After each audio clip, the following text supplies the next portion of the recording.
Baik, Assalamualaikum warahmatullahi wabarakatuh. Kali ini kita melanjutkan pelajaran tentang desain dan kemasan produk. Untuk pertemuan kali ini tentang kemasan produk. Nah, kita lihat kemasan produk.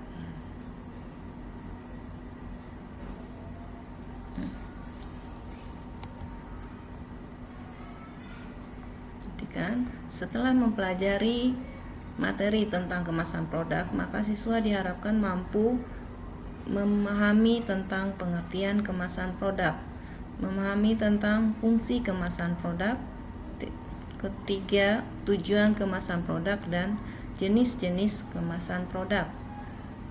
Kita masuk tentang pengertian kemasan produk.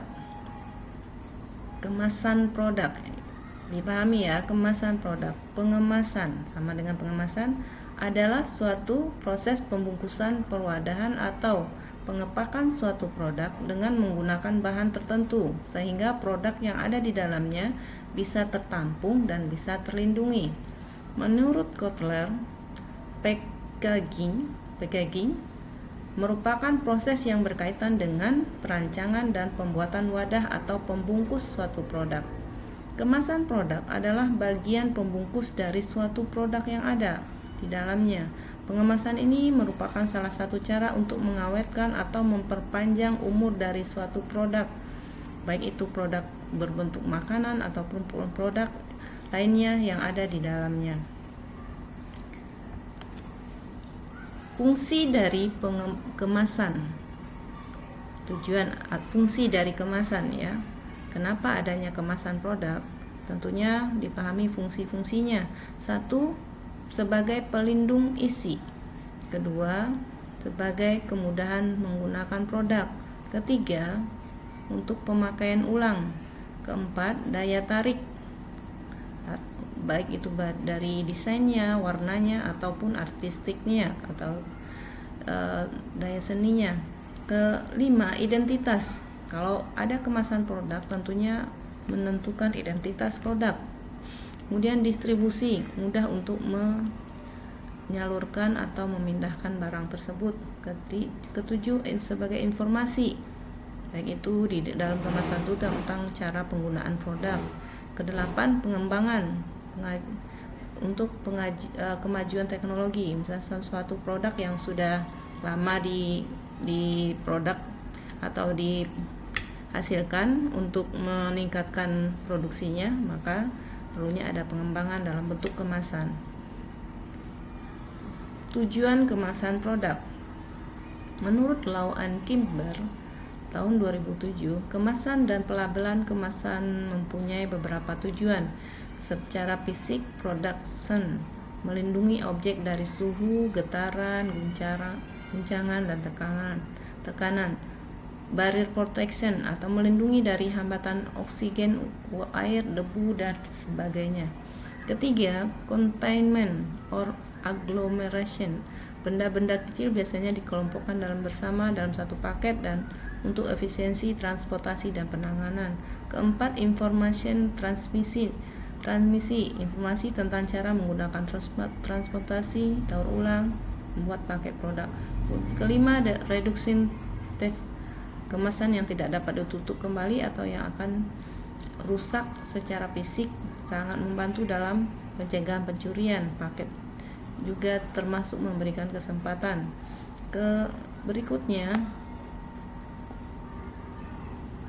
lanjutannya adalah fitur yang menambah kenyamanan dalam distribusi. Dan yang ketujuh, kemasan dan label dapat digunakan oleh pemasar atau pemproduk atau pendorong. Jenis kemasan produk. Jenis kemasan produk ini dibagi atas tiga. Satu, kemasan primer, yaitu bahan kemas langsung mewadahi bahan pangan seperti kaleng susu, botol minuman.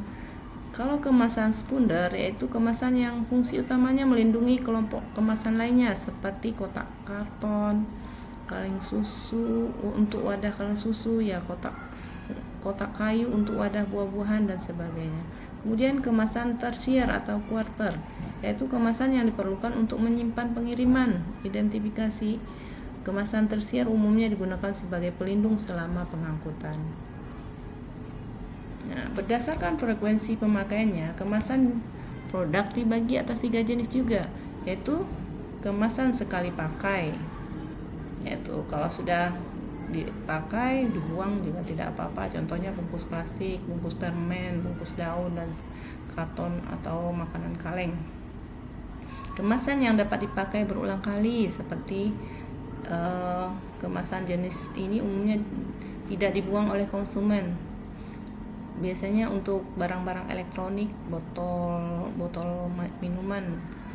Kemudian yang ketiga, kemasan yang tidak dibuang. Kemasan ini digunakan untuk kepentingan lain di rumah konsumen, seperti contoh kaleng biskuit ya. Kaleng biskuit bisa dipakai lagi untuk tempat kerupuk, tempat rengginang, kaleng susu, berbagai jenis botol lainnya. Nah, berdasarkan tingkat kesiapan pakai, kemasan produk dibagi atas 2. Kemasan siap pakai, yaitu bahan kemasnya yang sudah diisi dan dibentuk sempurna sejak keluar dari pabrik. Kemasan yang siap dirakit, yaitu kemasan yang masih memerlukan tahap perakitan, pengisian kaleng, bentuk lempengan, dan silinder fleksibel, wadah yang terbuat dari kertas foil atau plastik.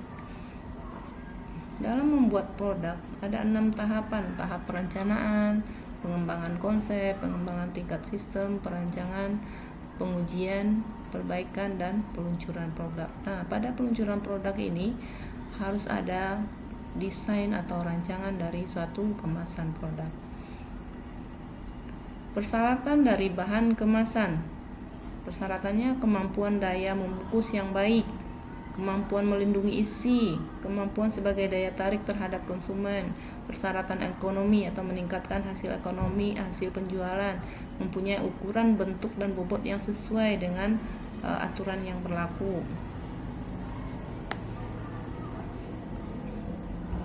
Nah, untuk memenuhi persyaratan tersebut, maka kemasan produk memiliki sifat permeabel terhadap udara, bersifat non-toksik dan dari inert, tidak bereaksi dan menyebabkan reaksi kimia, kedap air, kuat dan tidak mudah bocor, relatif tahan terhadap panas, mudah dikerjakan secara massal, dan harganya relatif murah.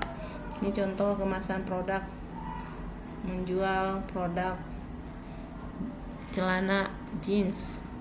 Kemudian ini juga menjual produk celana jeans, baju anak, baju bayi. Nah, ini semua yang sudah saya sampaikan. Mudah-mudahan bisa dipahami apa itu kemasan produk dan bisa dibuat tentang kemasan produknya.